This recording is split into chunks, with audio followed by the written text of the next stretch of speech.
Bonjour à toutes et à tous et bienvenue à chacun et chacune d'entre vous de la part de notre Seigneur et Sauveur. Que Dieu lui-même, Père, Fils et Saint-Esprit, bénisse ce moment que nous allons passer avec lui. Et puisque vous êtes bien assis maintenant comme d'habitude, je vous propose de vous lever pour commencer par une prière chantée.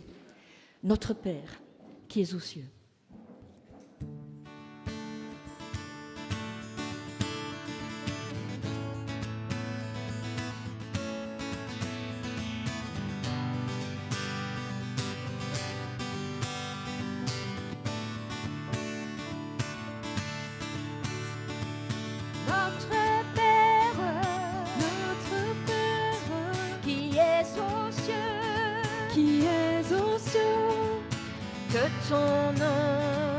Que ton nom soit sanctifié,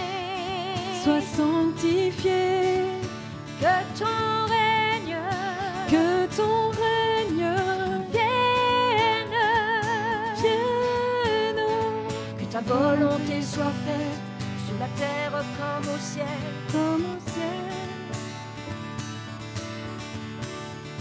Oh, donne-nous notre pain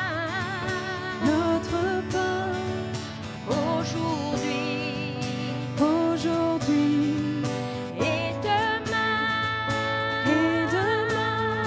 Oh, pardonne-nous nos offenses,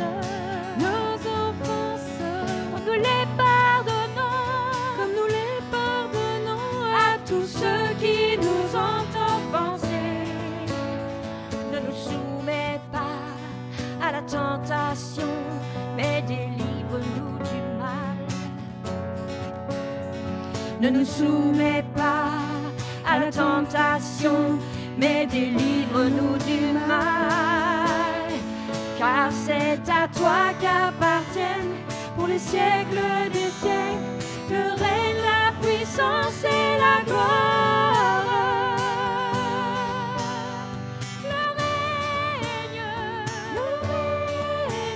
la puissance, le règne, la puissance et la gloire. Le règne, la puissance et la gloire. Le règne, la puissance et la gloire. Amen.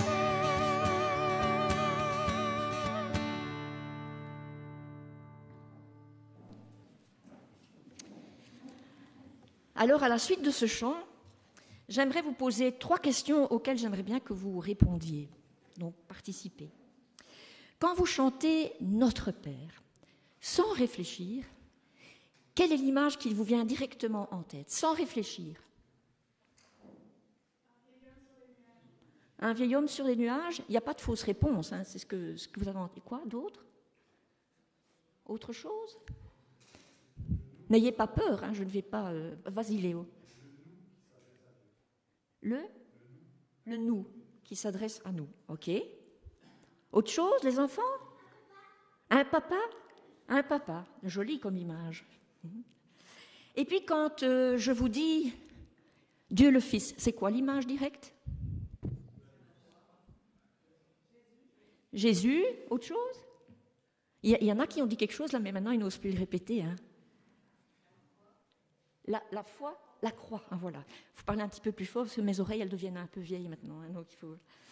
Et puis, évidemment, quand je vous dis le Saint-Esprit, à quoi pensez-vous directement? Directement. Vas-y. Dieu? Oui. Une chèvre? Ah, j'avais compris, une chèvre. Tu vois qu'il faut parler plus fort. Le chef, ah oui, d'accord. Je me disais aussi qu'il y avait quelque chose que je n'avais pas. J'avais dû louper une berge quelque part. Oui. Autre chose? Une colombe? L'eau? Et quoi aussi le pendant de l'eau, souvent, le Saint-Esprit?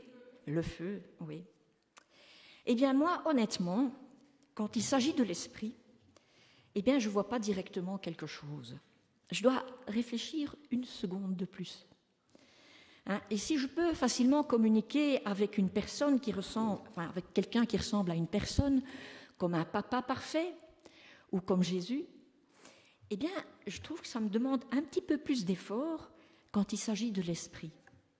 On dirait que l'esprit, qui est pourtant appelé l'esprit du Seigneur, l'esprit de vie, de vérité, de foi, de grâce, de gloire même, on dirait que c'est la personne de la Trinité qui est la plus discrète, celle qui se tient un petit peu en retrait.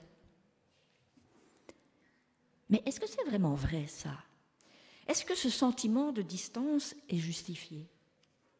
Eh bien non, bien sûr, pas du tout même. La Bible nous apprend que le Saint-Esprit est non seulement très présent, mais qu'il agit depuis toujours. Tout comme Dieu le Père et Dieu le Fils, il a activement participé à la création du monde, par exemple.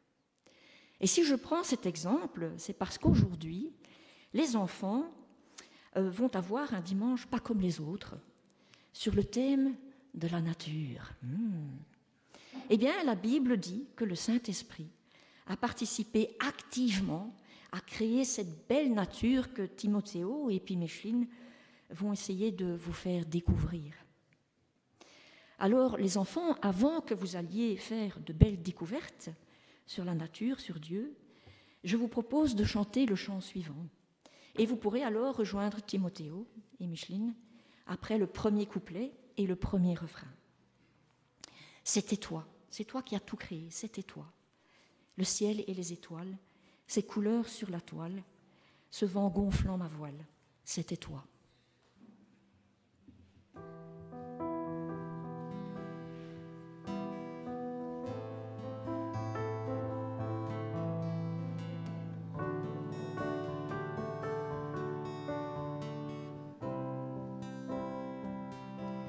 Le ciel et les étoiles, c'était toi. Ces couleurs sur la toile, c'était toi. Ce vent gonflant ma voile, c'était toi. Depuis le premier jour, c'était toi. La voix dans le silence, c'était toi. La paix dans la souffrance, c'était toi. Cette douceur immense, c'était toi. Dans chacun de mes jours, c'était toi. Et quand je vois le ciel, les traces de tes pas, que suis-je ô Éternel,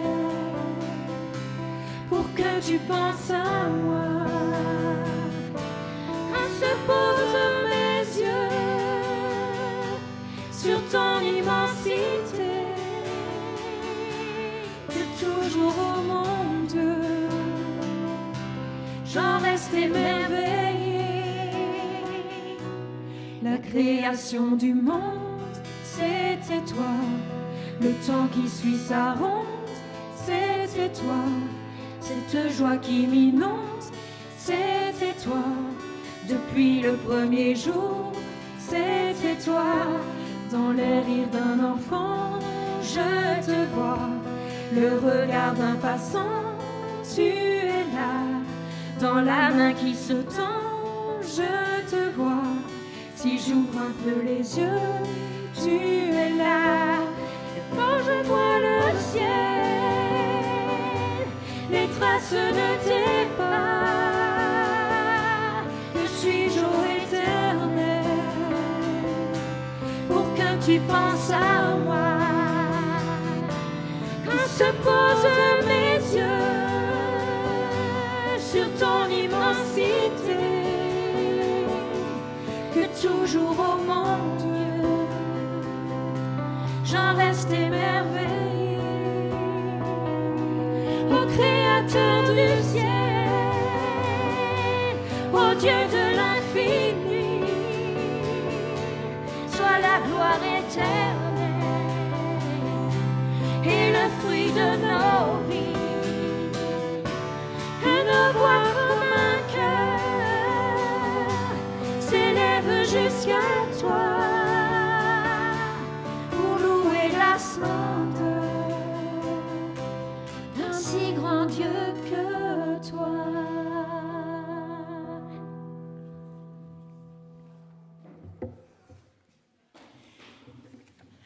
pouvez vous asseoir, oui. Alors, à l'occasion de la Pentecôte, vous vous doutez bien que j'aimerais que l'on se focalise sur Dieu lui-même, en la personne du Saint-Esprit. Et pour ce faire, je vous propose de commencer par la prière. Prions ensemble. Seigneur, ce matin, nous venons à toi, avec toute l'humilité requise pour te contempler. Toi, le Dieu Tout-Puissant, l'Éternel, le Seigneur des Seigneurs, le Créateur des cieux et de la terre. C'est vrai, Seigneur, que par nous-mêmes, nous ne serions pas assez dignes de nous approcher de toi.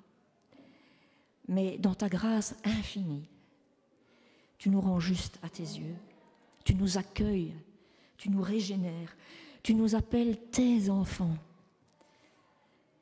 Plus encore, tu veux habiter en nous par ton esprit.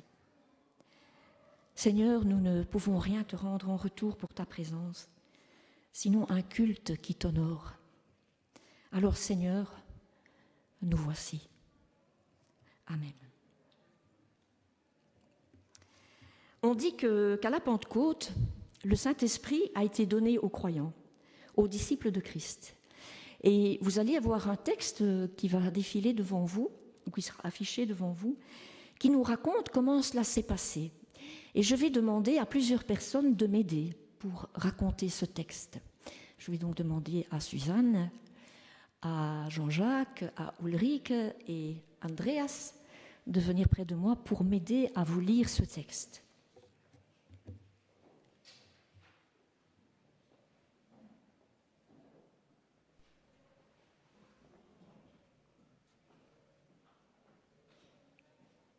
Vous l'avez devant les yeux? Ok. En toen de Pinksterdag aanbrak, waren alle tezamen bijeen.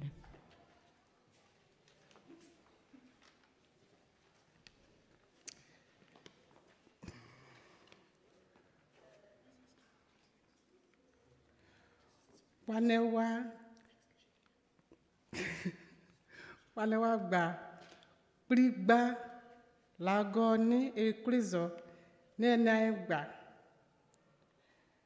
wayi ya kaliokri lago omiani. И явились им разделяющиеся языки, как бы огненные, и почили по одному на каждом из них, и исполнились все Духа Святого, и начали говорить на иных языках, как Дух давал им провешивать. A Gerusalemme c'erano ebrei, uomini molto religiosi, venuti da tutte le parti del mondo.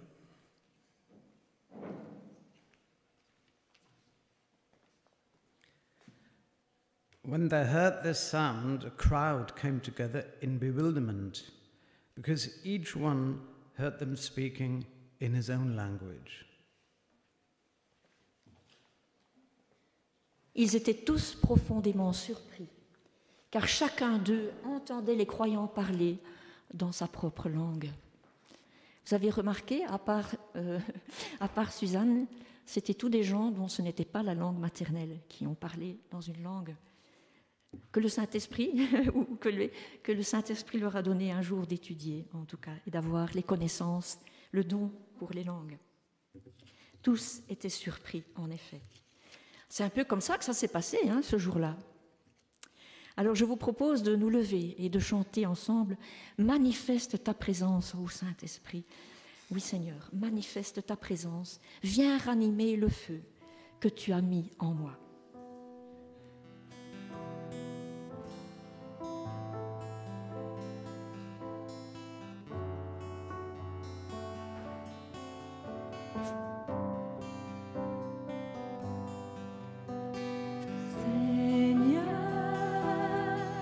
Viens ranimer le feu que tu as mis en moi. Toi seul peux m'éclairer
peut tout changer. Oh bien, Seigneur, nous ouvrir les yeux. Oh manifeste ta présence et convainc-nous de ta puissance. Revêt-nous de ta sainteté, surprends-nous par ta beauté. Manifeste ta présence et convainc-nous de ta puissance. Revêt-nous de ta sainteté, surprends-nous par ta majesté.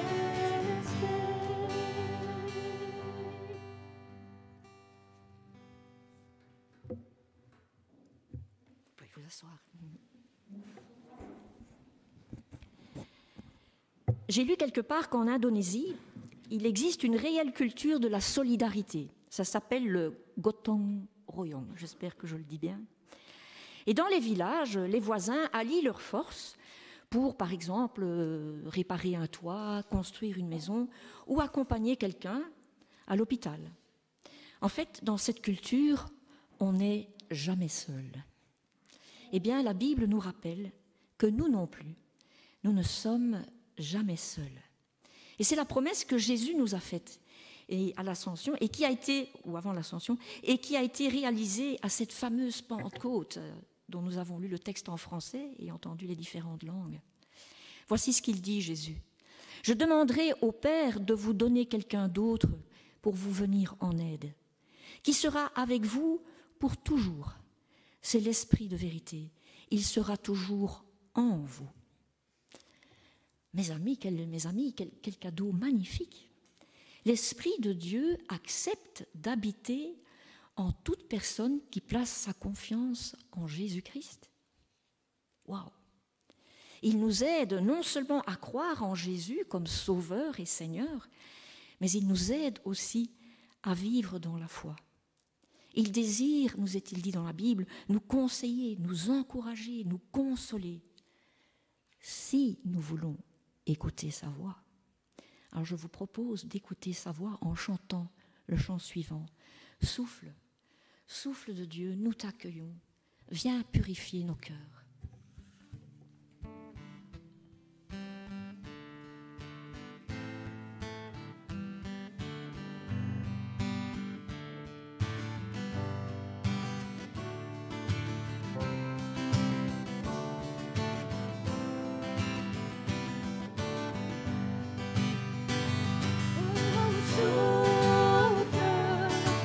Souffle de Dieu, nous t'accueillons, viens purifier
t'accueillons. Viens purifier nos cœurs. Oh, souffle, souffle de Dieu, nous t'accueillons. Viens purifier nos cœurs.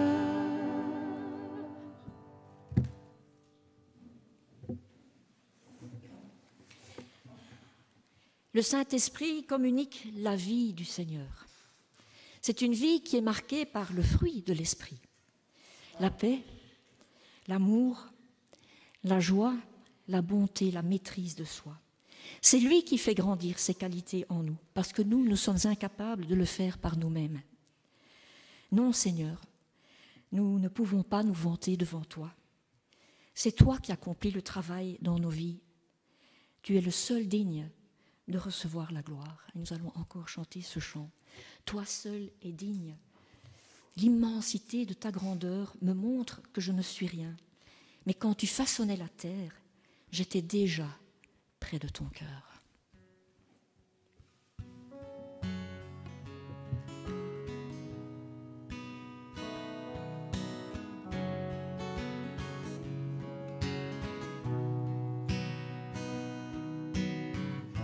L'immensité de ta grandeur me montre que je ne suis rien. Mais quand tu façonnais la terre, j'étais déjà près de ton cœur. Tu m'aimais avant que je sois. Et pour toi tu as tout donné. Tu as tout donné. Toi seul pouvais me libérer. C'est pourquoi je veux t'adorer. Toi seul es digne de recevoir louange et gloire pour l'éternité. Toi seul es digne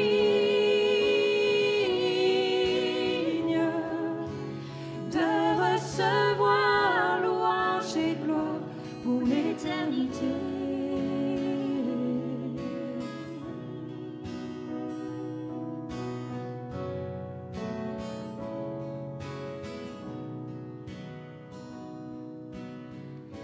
Dans ta présence, je me tiens,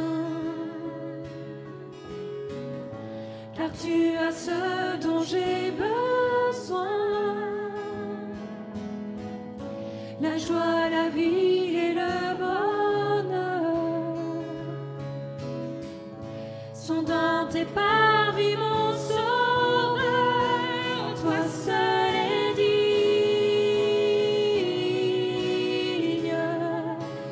de recevoir louange et gloire pour l'éternité. Toi seul es digne de recevoir louange et gloire pour l'éternité.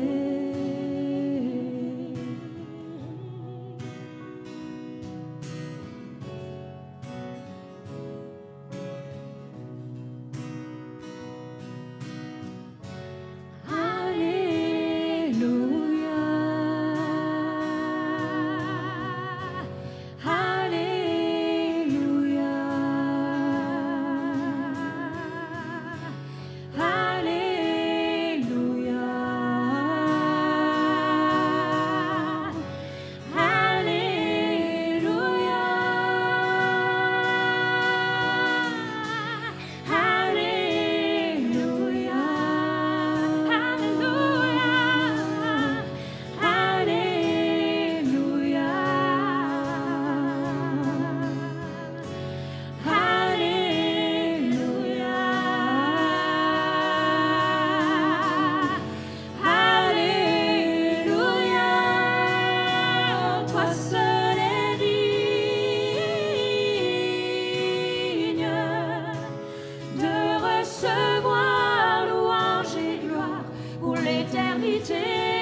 toi seul es digne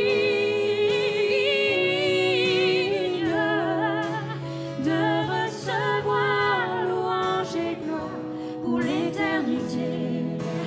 Toi seul es digne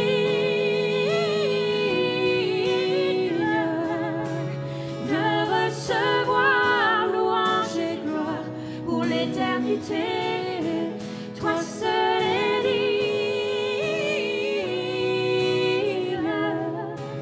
de recevoir louange et gloire pour l'éternité.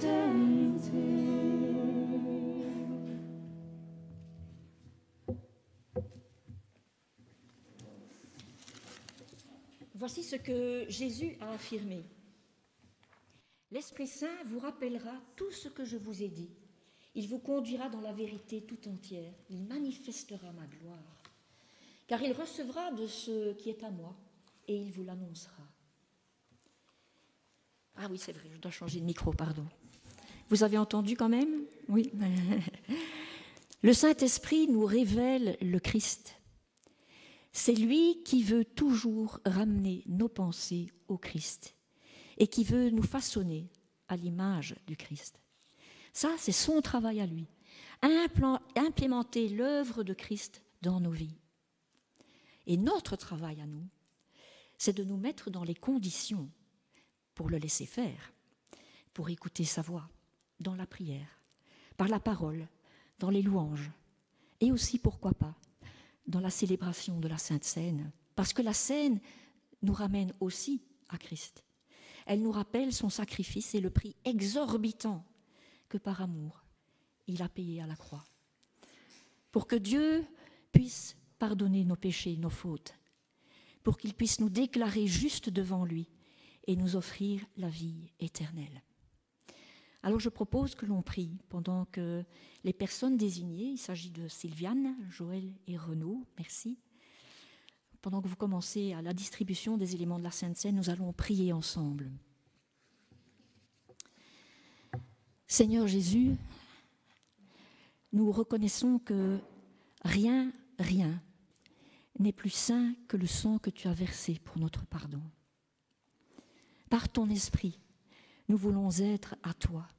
Nous voulons glorifier ton nom pour ta beauté, pour ta grandeur et ton amour. Saint-Esprit, nous nous mettons à l'écoute de ta voix. Parle, Seigneur. Tes serviteurs et tes servantes écoutent. Au nom de Jésus. Amen. Je vous propose de chanter un chant qui reprend les paroles de cette prière que je viens de dire. Reçois de moi le parfum qui t'est dû. Je veux n'être qu'à toi. Jésus, je t'aime.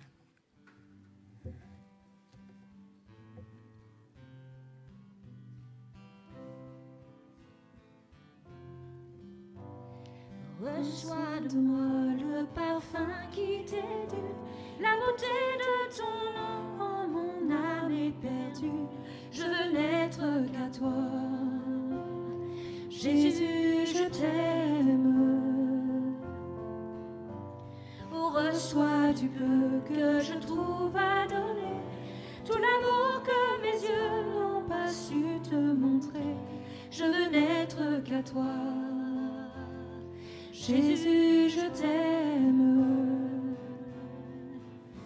Oh, rien n'est plus beau que ton nom. Rien n'est plus saint que le sang du pardon. Je veux n'être qu'à toi. Jésus, mon roi. Oh, je ne veux rien que vouloir te louer, adorer ton saint nom et ta fidélité. Je veux n'être qu'à toi. Jésus, je t'aime. Je veux porter et laver à ta croix les pensées de mon cœur dans le cœur de tes voix. Je veux n'être qu'à toi. Jésus, je t'aime. Rien n'est plus beau que ton nom. Rien n'est plus saint que le sang du pardon. Je veux n'être qu'à toi. Je veux n'être qu'à toi. Je veux n'être qu'à toi, Jésus mon roi.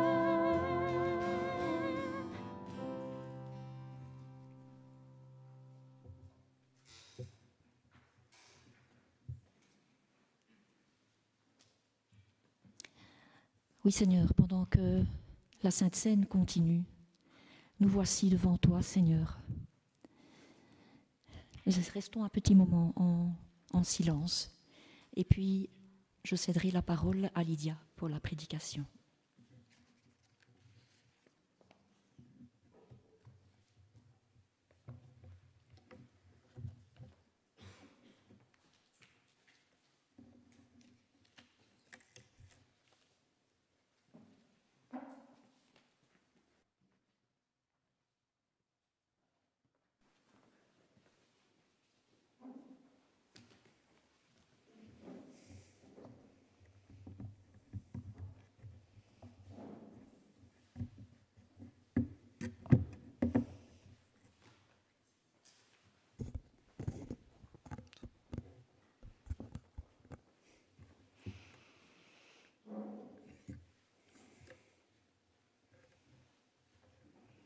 Joyeux anniversaire, chère Église.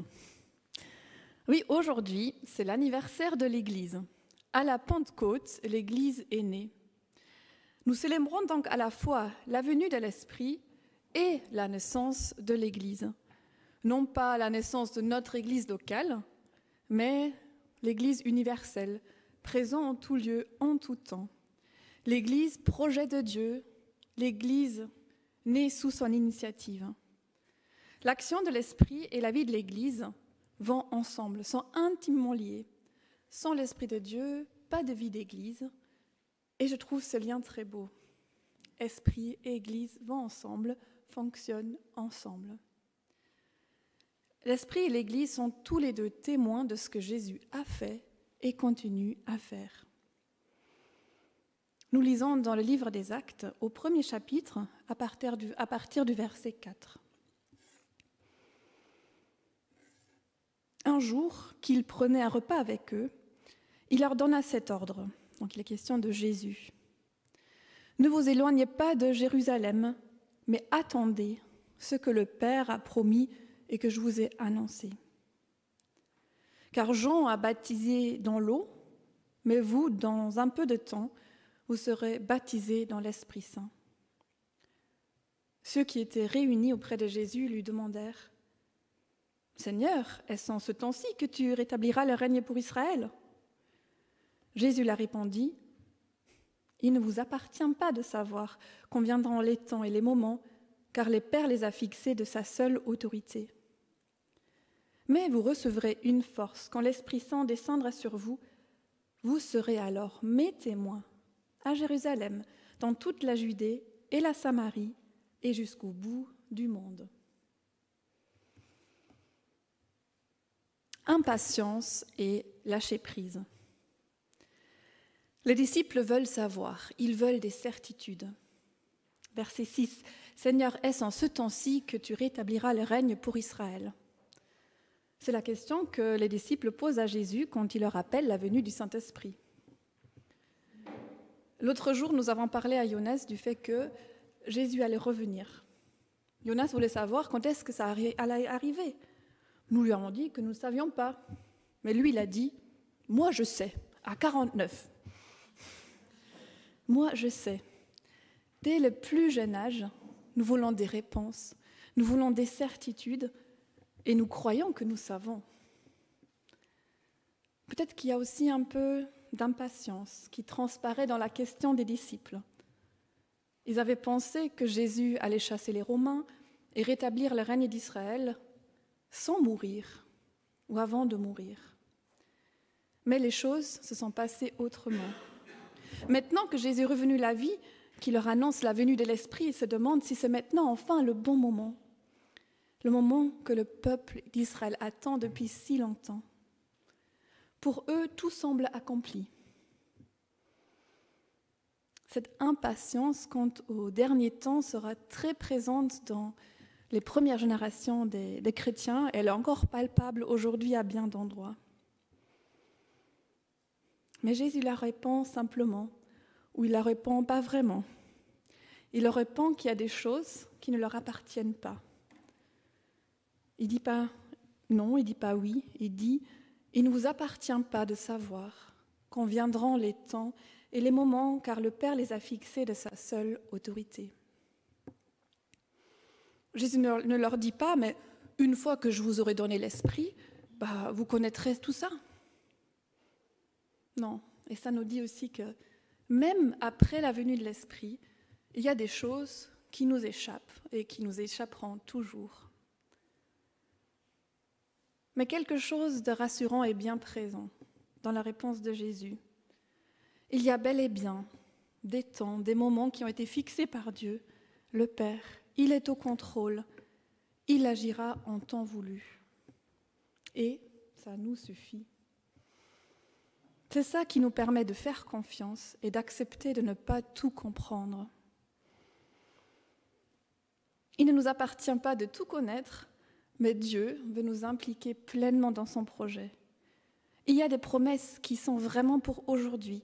Aujourd'hui, il y a quelque chose à vivre. Verset 8. Mais vous recevrez une force. Quand l'Esprit Saint descendra sur vous, vous serez alors mes témoins, à Jérusalem, dans toute la Judée et la Samarie, et jusqu'au bout du monde.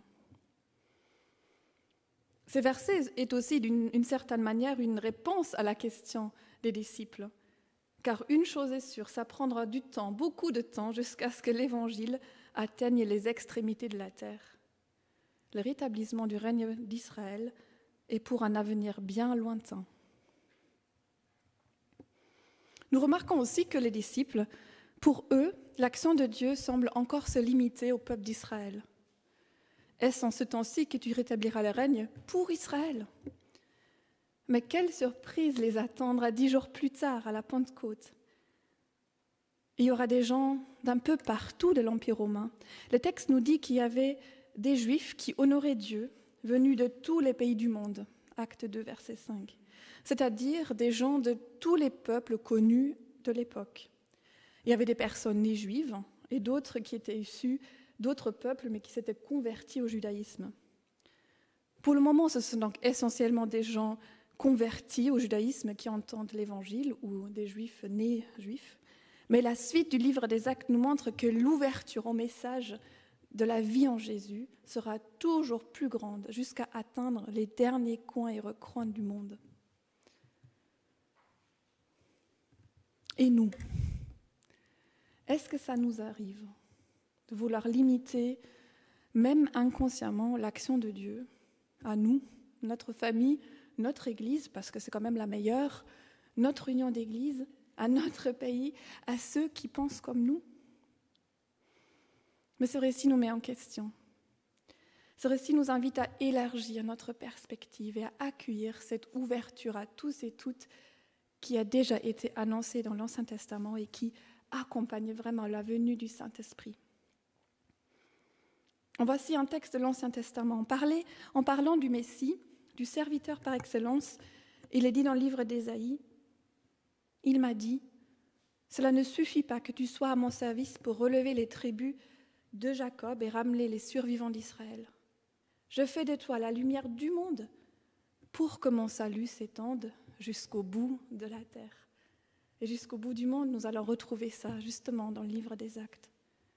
Jésus, lumière du monde, dit que nous serons à sa suite, lumière du monde et ses témoins. Mais pour que ça puisse devenir réalité, une troisième personne est absolument nécessaire. Sans elle, rien ne se passera. Et Ariane nous a déjà parlé de l'action et de la personne du Saint-Esprit. Donc le deuxième point, c'est le don de l'Esprit Saint. Et nous relisons le verset 4 de Acte 1. « Ne vous éloignez pas de Jérusalem, mais attendez ce que le Père a promis et que je vous ai annoncé. » L'Esprit a été en effet promis par Dieu, et c'est là déjà dans les récits de l'Ancien Testament. Jésus a ensuite annoncé et rappelé ce don à ses disciples. En voici une des promesses qui vient du livre du prophète Joël, que l'apôtre Pierre va citer dans sa prédication le jour du Pentecôte où il va prêcher la résurrection de Jésus-Christ. Nous allons lire ces quelques versets. « Voici ce qui arrivera dans les derniers jours, dit Dieu. Je répandrai mon esprit sur tout être humain. Vos fils et vos filles deviendront prophètes. Je parlerai par des visions à vos jeunes gens et par des rêves aux plus âgés parmi vous. Oui, je répandrai de mon esprit sur mes serviteurs et sur mes servantes ce jour-là, en ces jours-ci. Ils parleront en prophètes. Je susciterai des prodiges en haut dans les cieux et des signes miraculeux en bas sur la terre. Il y aura du sang, du feu et des nuages de feu. Le soleil deviendra obscur et la lune sera changée comme du feu, sera rouge comme du feu, avant que vienne le jour du Seigneur, ce jour grand et éclatant. Alors toute personne qui fera appel au Seigneur sera sauvée. » Ce texte nous parle de l'Esprit de Dieu donné indépendamment de l'âge, du sexe, indépendamment du statut social. Les images évoquent la fin du monde. Et en effet, nous sommes ici face à la fin d'un monde et au début d'un temps nouveau, comme l'exprime le théologien Daniel Margara. La fin d'un monde et le début d'un monde nouveau. L'esprit ne sera plus le privilège réservé à quelques initiés, prophètes ou rois, mais la marque de tout croyant. L'esprit désormais est offert à quiconque croit. C'est vraiment la fin d'un monde et le début d'un nouveau monde. L'esprit agit depuis toujours, ça nous a été rappelé dans la présidence, mais ici il y a quelque chose de nouveau. L'esprit donné à tous ceux, toutes celles qui croient. Le début d'un temps nouveau. Et ça se reflète aussi dans le calendrier liturgique de l'Église. C'est vrai qu'on ne suit pas forcément beaucoup ce calendrier, mais je trouve ça intéressant que dans ce calendrier, la période de Pâques, et ce n'est pas arrêté à Pâques, la période de Pâques va jusqu'à la Pentecôte. Tout ça, ce qu'on a vécu depuis Pâques, en fait, dans le calendrier liturgique de l'Église, c'est la période de Pâques. Et ensuite, avec la Pentecôte, quelque chose de nouveau commence, c'est le temps de l'Église. Un temps nouveau. La vie, la mort, la résurrection et l'ascension de Jésus culminent dans la vie du Saint-Esprit et la naissance de l'Église. C'est un temps où l'Église est donnée et agit en ceux et celles qui croient. Souvent, on voit la vie, la mort, la résurrection de Jésus, peut-être encore l'ascension, et on croit que tout ça s'arrête là. Mais en fait, c'est vraiment un ensemble jusqu'à la Pentecôte. Et là, quelque chose de nouveau commence. Ça nous paraît peut-être aussi normal, mais vraiment, c'était une nouveauté à l'époque, l'Esprit donné à tous et toutes. Jésus utilise ici l'image du baptême pour parler du don de l'Esprit, troisième personne de la Trinité. Verset 5. « Car Jean a baptisé dans l'eau, mais vous, dans peu de jours, vous serez baptisés dans l'Esprit Saint. Vous serez plongés dans l'Esprit, tel un baptême, entièrement, de la tête aux pieds. » L'image du baptême exprime l'abondance. L'Esprit nous est donné, pas un tout petit peu, mais en abondance. Et ce sera, comme le dit un commentateur, un renouvellement total de la vie. Un renouvellement total de la vie qui ne se produit pas souvent tout d'un coup, mais petit à petit, étape à étape, couche par couche, comme on le marque dans notre vie, une transformation qui durera toute notre vie. On croit en cette abondance de l'esprit et en même temps dans notre vie, voilà, on remarque que ça se passe petit à petit. Mais l'abondance de l'esprit est réelle, elle est là.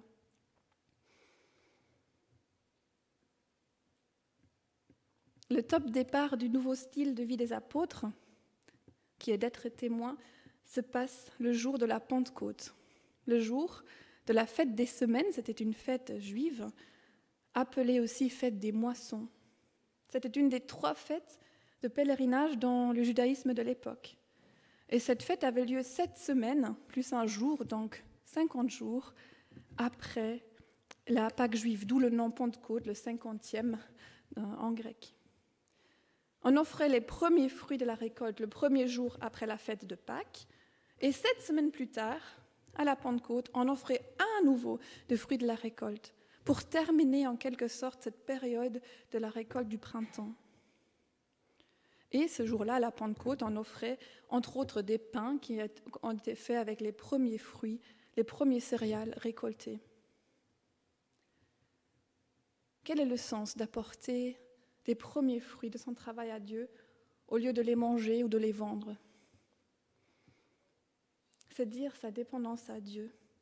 C'est lui qui pourvoit, c'est lui qui protège, c'est lui qui fait pousser, c'est lui qui fait croître nos efforts.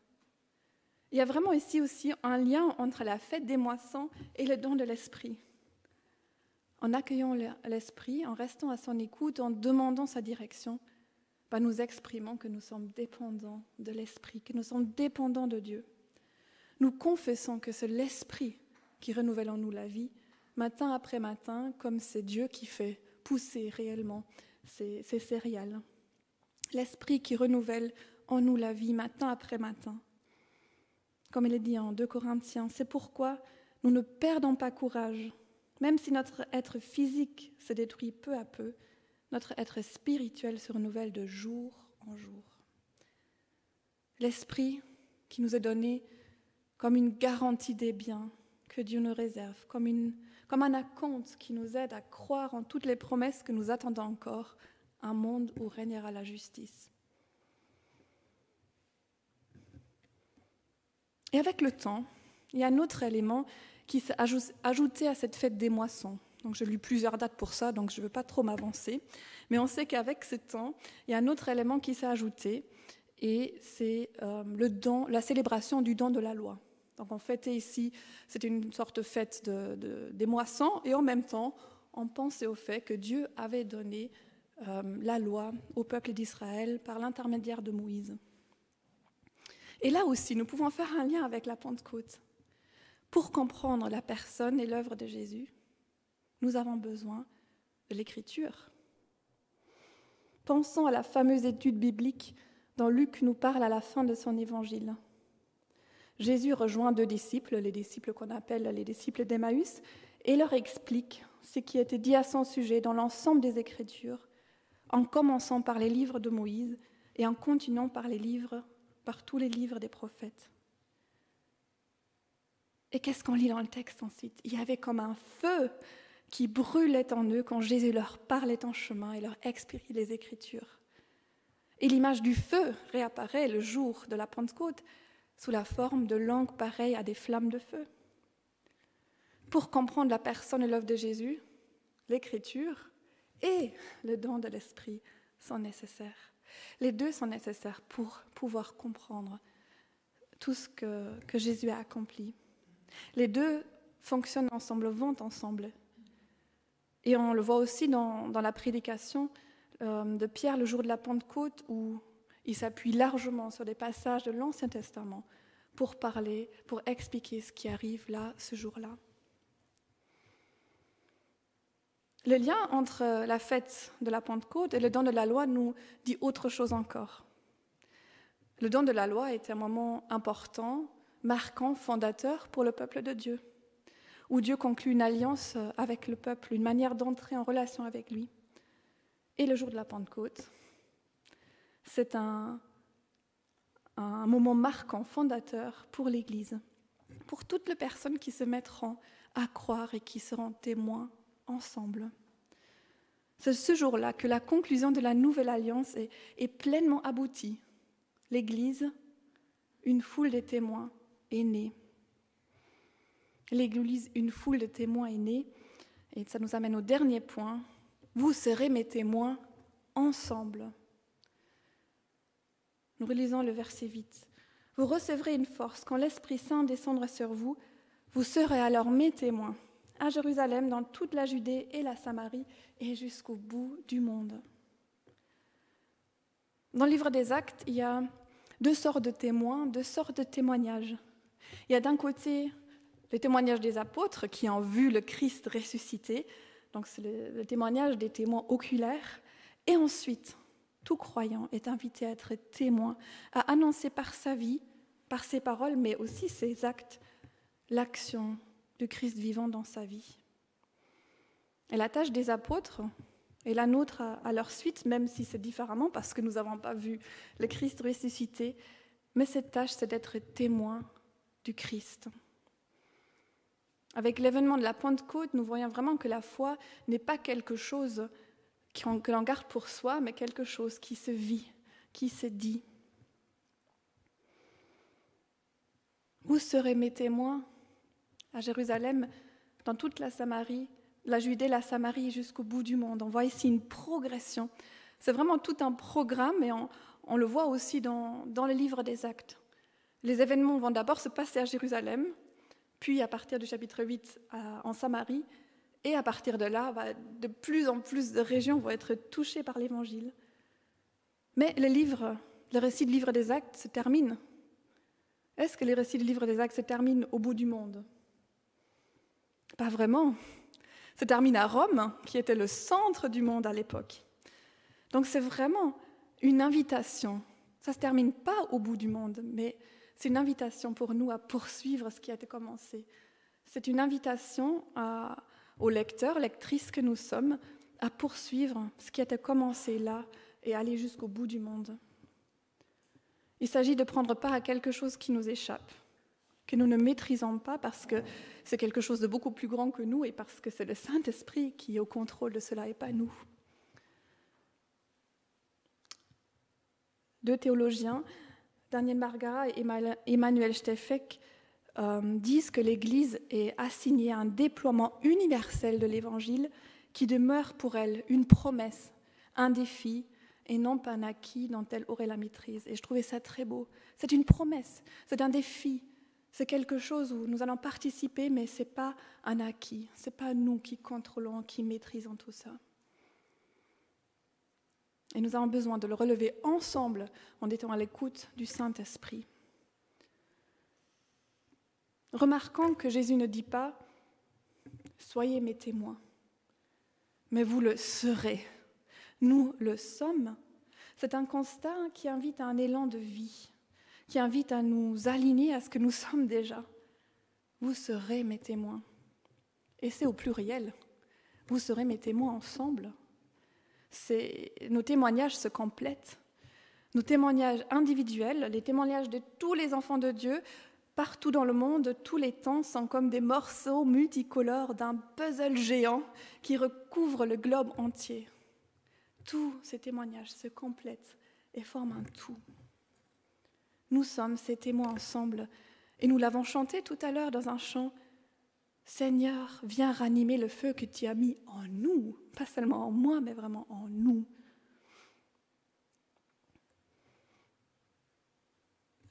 L'autrice et artiste Caroline Arendt écrit « Le dimanche de la Pentecôte est l'occasion de se rappeler que l'Esprit nous appelle et nous donne les moyens d'apprendre à communiquer avec des personnes différentes de nous. » Et c'est ça l'Église, apprendre à vivre, à communiquer, à servir avec des personnes différentes de nous, apprendre à être témoin avec des personnes différentes de nous.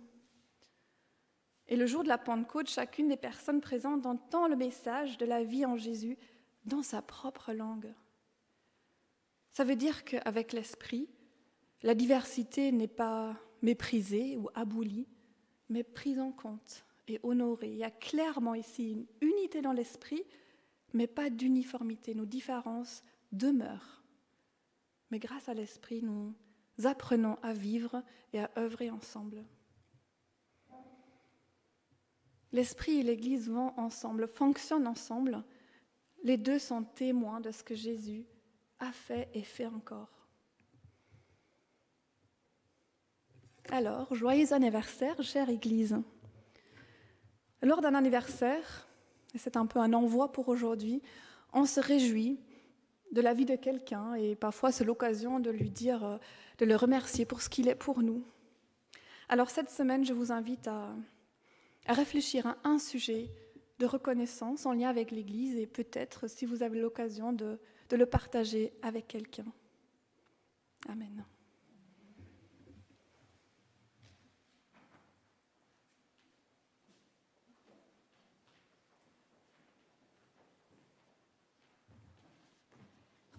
Je vous propose de prier.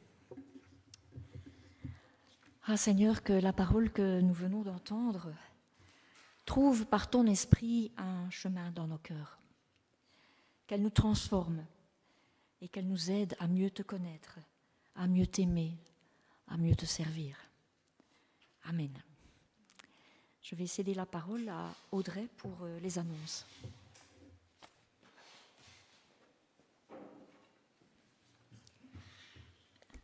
Bonjour à tout le monde. La diversité aussi des dons, avec quelques sportifs, principalement Paul, qui se sont mis à courir pour Surf the City. Ça doit être terminé maintenant. Je voulais vous partager cette petite photo.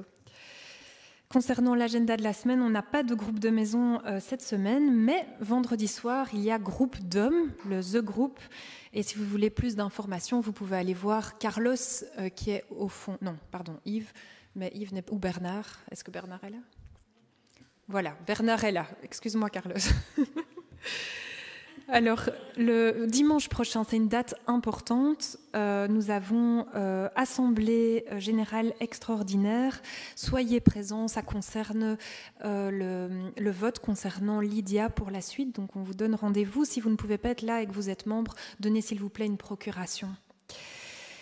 Le 8 juin, nous avons un Zoom spécial organisé par l'AEEBB, donc notre association Belgique Nord de la France, sur le thème des défis de l'accueil. Voilà, on a eu ces derniers mois pas mal de discussions à ce propos et on aura des acteurs de terrain qui vont donner leurs témoignages et des conseils pratiques.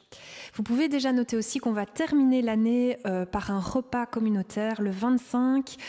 Après le culte, nous aurons une agape, plus de détails à venir plus tard.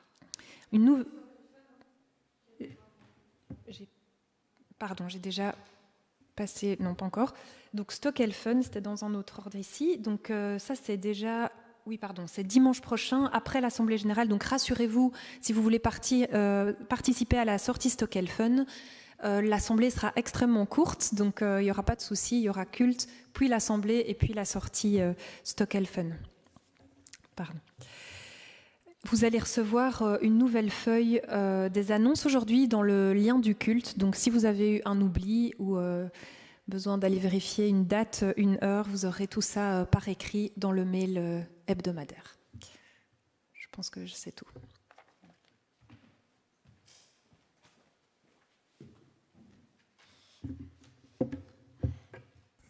Alors, en ce jour de Pentecôte, j'aimerais vous laisser avec...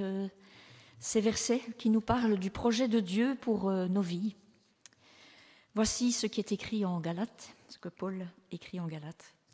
Mais ce que l'Esprit Saint produit, c'est l'amour, la joie, la paix, la patience, la bienveillance, la bonté, la fidélité, la douceur et la maîtrise de soi. L'Esprit nous a donné la vie, alors laissons-le donc aussi diriger notre conduite. Et je vous propose un dernier chant pendant lequel on aura notre temps d'offrande. Et ce chant, c'est un chant bien connu. Et d'habitude, on chante pour les enfants. Mais je propose qu'on le chante vraiment avec l'idée que c'est l'Esprit qui travaille dans nos vies. Chantons ensemble « Une flamme en moi ». Une flamme en moi réchauffe mon cœur.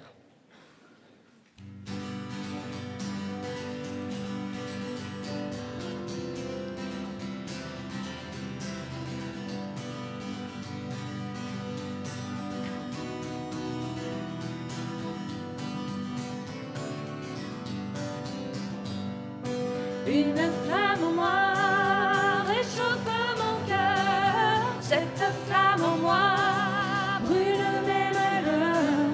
Je sens qu'elle est là, sa douce lueur brille en moi, brille en moi, brille en moi. C'est une flamme d'amour qui m'éclaire dans la nuit. Et cette lumière d'amour vient illuminer ma vie. En attendant le matin, je vais dire à mes voisins que cette lumière enfin vient briller en moi. Une flamme en moi réchauffe mon cœur. Cette flamme en moi brûle mes malheurs. Je sens qu'elle est là, sa douce lueur brille en moi, brille en moi, brille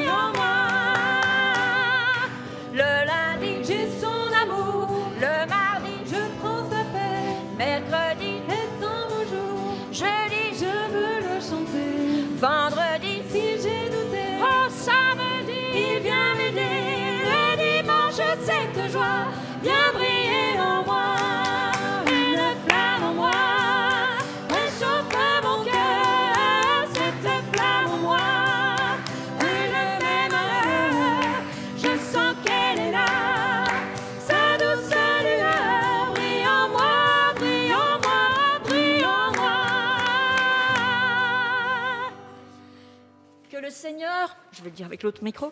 Que le Seigneur vous bénisse et vous garde près de lui, car lui, par son esprit, il est toujours près de nous. Bon café, bon dimanche, bonne semaine et à très bientôt. Que le Seigneur et le Saint-Esprit vous bénissent.